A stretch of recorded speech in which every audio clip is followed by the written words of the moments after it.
ದಕ್ಷಿಣ ಭಾರತದ ಕುಂಭಮೇಳ ಅಂತಾನೆ ಖ್ಯಾತಿ ಈಗಿರುವ ಕೊಪ್ಪಳದ ಗವಿಸಿದ್ದೇಶ್ವರ ಜಾತ್ರೋತ್ಸವ ಈಗಾಗಲೇ ಶುರು ಆಗಿದೆ ಅಂತಾನೆ ಹೇಳ್ಬೋದು. ಕೊಪ್ಪಳದ ಗವಿಸಿದ್ದೇಶ್ವರ ಜಾತ್ರೋತ್ಸವ ತನ್ನ ಮಹಾರಥೋತ್ಸವಕ್ಕೆ ಲಕ್ಷಾಂತರ ಭಕ್ತರನ್ನ ಹೇಗೆ ಸೆಳೆಯುತ್ತೆ, ಅದೇ ರೀತಿಯಾಗಿ ಮಹಾಪ್ರಸಾದಕ್ಕೂ ಕೂಡ ತನ್ನದೇ ಆದ ವೈಶಿಷ್ಟ್ಯತೆಯನ್ನ ಗವಿಸಿದ್ದೇಶ್ವರ ಜಾತ್ರೋತ್ಸವ ಕಾಯ್ದುಕೊಂಡು ಬಂದಿದೆ ಅಂತಾನೆ ಹೇಳ್ಬೋದು.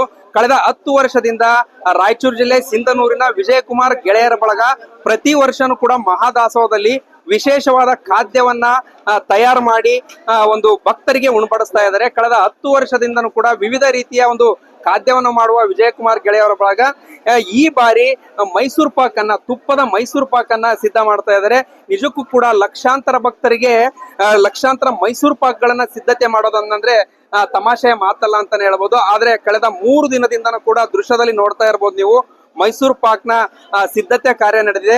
ಈಗ ಅದೇ ರೀತಿಯಾಗಿ ನಮ್ಮ ಜೊತೆಗೆ ವಿಜಯಕುಮಾರ್ ಗೆಳೆಯರ ಬಳಗದ ಎಲ್ಲಾ ತಂಡ ಇದೆ ಅಂತಾನೆ ಹೇಳ್ಬೋದು. ಅವ್ರನ್ನೇ ಒಂದಷ್ಟು ಮಾತಾಡಿಸ್ತಾ ಹೋಗ್ತೀನಿ. ಮೈಸೂರು ಪಾಕ್ನ ತಯಾರಿಕೆ ಕಾರ್ಯ ಹೇಗೆಲ್ಲ ನಡೆದಿದೆ ಮತ್ತು ಏನೆಲ್ಲ ಇದಕ್ಕೆ ಬಳಕೆ ಮಾಡಿದ್ದಾರೆ ಅಂತ. ಸರ್ ನಮಸ್ತೆ.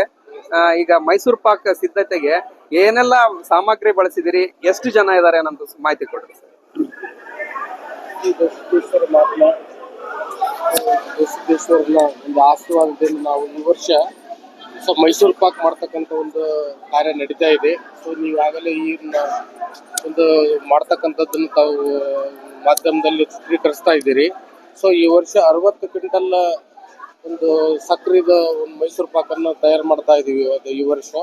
ಸೊ 60 ಕ್ವಿಂಟಲ್ ಸಕ್ಕರೆ, ಅದಕ್ಕೆ ಒಂದು 5,000 ಒಂದು ಲೀಟ್ರ್ ಒಳ್ಳೆಣ್ಣೆ, ಒಂದು 30 ಕ್ವಿಂಟಲ್ ಹಸಿ ಕಡಲೆ ಹಿಟ್ಟು, 5 ಕ್ವಿಂಟಲ್ ಮೈದಾ ಹಿಟ್ಟು, 3 ಕ್ವಿಂಟಲ್ ತುಪ್ಪ, 50 kg ಏಲಕ್ಕಿ, ಇಷ್ಟು ಪದಾರ್ಥಗಳನ್ನು ಬಳಸಿ ಸೊ ಇವತ್ತು ಮೈಸೂರು ಪಾಕ್ ಸಿದ್ಧತೆಯನ್ನು ಮಾಡ್ತಾ ಇದ್ದಾರೆ. ಸೊ ನಾವು ನಿನ್ನೆ ಅಂದ್ರೆ 3ನೇ ತಾರೀಕು ನಿನ್ನೆ 6:30 ಸ್ಟಾರ್ಟ್ ಮಾಡಿದ್ವಿ.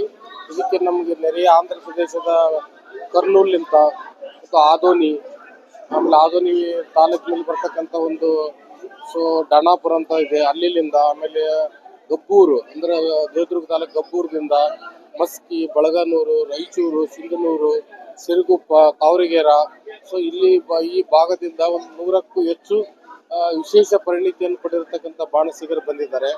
ಸೊ ಅವರು ಈ ಒಂದು ಮೈಸೂರು ಪಾಕನ್ನು ಮಾಡ್ತಕ್ಕಂಥ ಕಾರ್ಯವನ್ನು ಮಾಡ್ತಾ ಇದ್ದಾರೆ. ಸೊ ಅದಕ್ಕೆ ಹೆಲ್ಪರ್ ಆಗಿ ಸಹಾಯಕರಾಗಿ ಒಂದು 100 ಜನ ಕೆಲಸಗಾರರನ್ನು ಅವ್ರ ಜೊತೆ ಇರ್ತಕ್ಕಂಥವ್ರು ಬಂದಿದ್ದಾರೆ.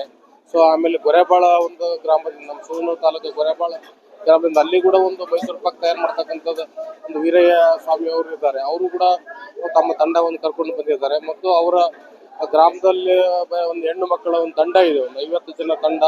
ಅದು ಪ್ರತಿ ಎಲ್ಲ ಒಂದು ಇಂಥ ಕಾರ್ಯಗಳಿಗೆ ಸೇವೆ ಮಾಡಲಿಕ್ಕೆ ಬರ್ತಾ ಇದೆ. ಆ ಒಂದು ತಂಡದವರು ಬಂದಿದ್ದಾರೆ.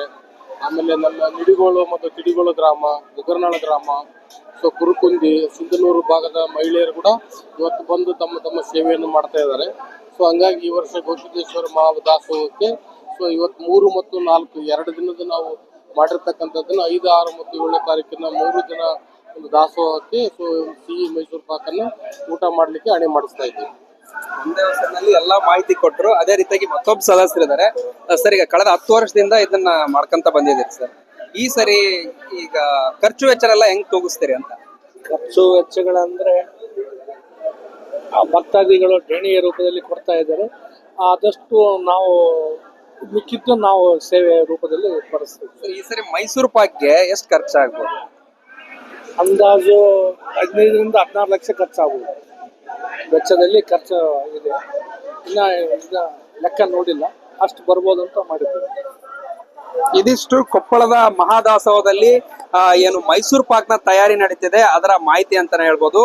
ನಾಳೆ ಅಂದ್ರೆ ಮಹಾರಥೋತ್ಸವ ಮತ್ತು ಮರುದಿನ 2 ದಿನ ಏನು ಮಹಾದಾಸೋಹದಲ್ಲಿ ಭಕ್ತರು ಪ್ರಸಾದವನ್ನ ಸವಿತಾರೆ. ಆ ಭಕ್ತರಿಗೆ ಒಂದು ತುಪ್ಪದ ಮೈಸೂರು ಪಾಕ್ ಸವಿಯುವ ಒಂದು ಅವಕಾಶ ಇದೆ ಅಂತಾನೆ ಹೇಳ್ಬೋದು. ಶರಣಬಸವ ಹುಲಿಯದರ್, ವಿಶ್ವವಾಣಿ ಟಿವಿ, ಕೊಪ್ಪಳ.